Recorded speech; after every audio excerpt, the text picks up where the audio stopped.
Hello everyone. আজকে আমার husband অনেক দিন পরে পনির এনেছিল।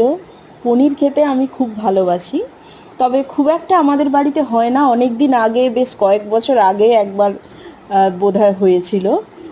আর এই যে দেখতেই পাচ্ছ, পনিরটা আমি ভেজে নিয়েছি।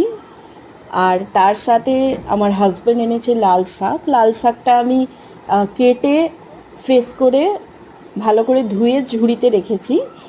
এই দেখো, লাল শাক ভাজাও আমার হয়ে গেল। কাঁচা লঙ্কা দিয়েই ভেজেছি, পেঁয়াজ দিইনি।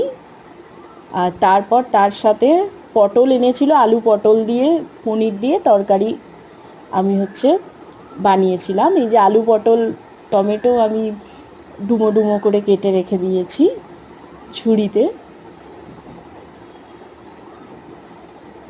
আর তারপর দেখো ফাইনাল লুক, আলু পটল পনির।